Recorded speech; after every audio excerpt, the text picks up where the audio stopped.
Hello everyone, I'm the Walrusclown, and welcome to Walrus Reviews, and I'll review anything. It may be a cartoon, a movie, or a comic. You don't know, and finding out is half the fun. Today it's the Herculoids. See you after intro.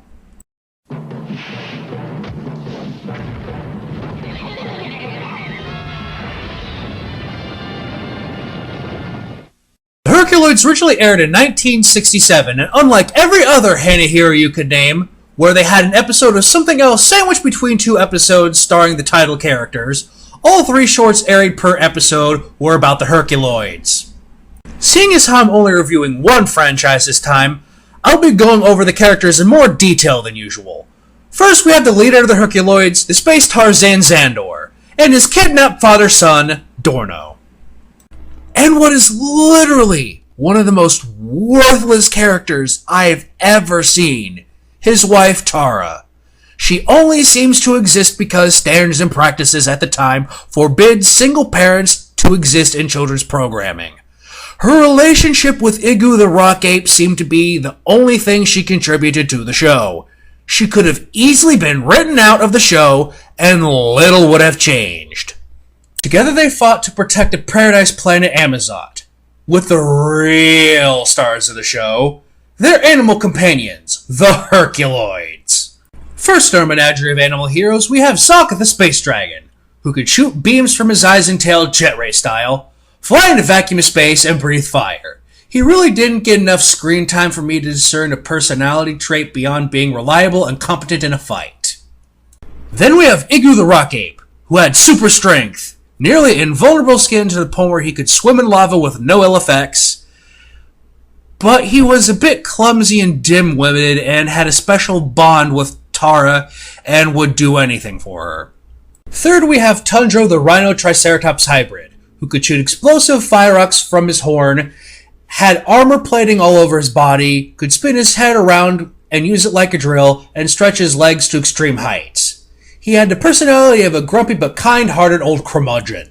And finally, we have the two polymorphs, Gloop and Gleep, who could shapeshift into stuff like parachutes, and could redirect energy blasts, and could be used as shields. The larger of the two, Gloop, was somewhat motherly, and Gleep was pretty much Dorno's shadow. And now on to the show itself! Unlike Birdman and Space Ghost before it, the Herculoids didn't have a set formula. Sometimes it would be space pirates trying to bury treasure. Others would be mole men trying to conquer the surface world. Others it would be pod robots that showed up from nowhere. But generally episodes could be broken into two categories: the story-driven episodes, and the ones that were basically 11-minute long fight scenes. The villains didn't keep failing to see the obvious flaw and keep repeating the same mistake over and over. The only way I could see an easy victory over them is if a space corporation gave money to a space politician's re-election campaign in exchange for pushing a bill to legalize the plundering of Amazot's resources. As we all know, letting Mom's friendly robot company mine the planet Amazot of all of its resources would effectively ruin the environment to the point of global destruction. But the simple fact is that she's funneling infinity billion double dollars into my re-election campaign. So I'm signing a bill that lets her do whatever she wants. In all honesty, the Herculoids is where Hanna-Barbera really started to reach their stride with original superheroes. While they reused animation like every show in this time, it's far less obvious than it was in Space Ghost and Birdman. You really have to be paying attention to notice it.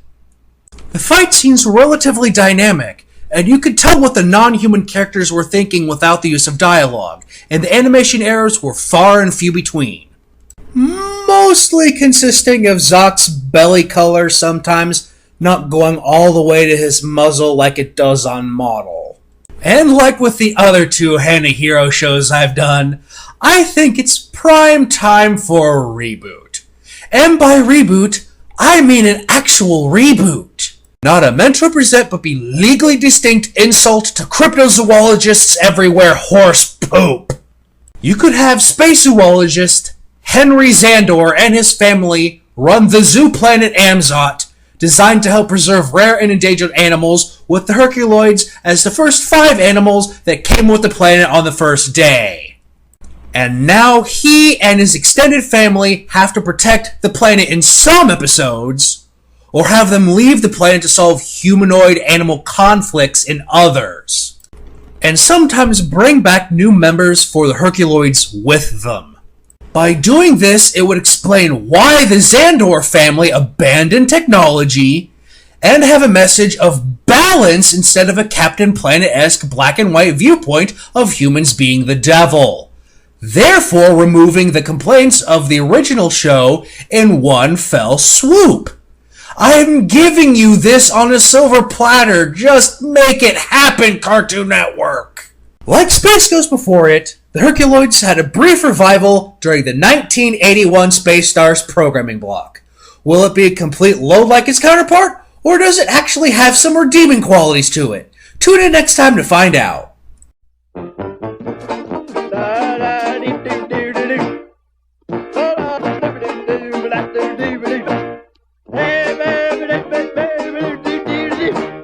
Swing your partner round and round and go to town. Now it's time to say goodbye to Dora and his kid. Thank you folks for kindly doing stop and dropping in. Have a heaping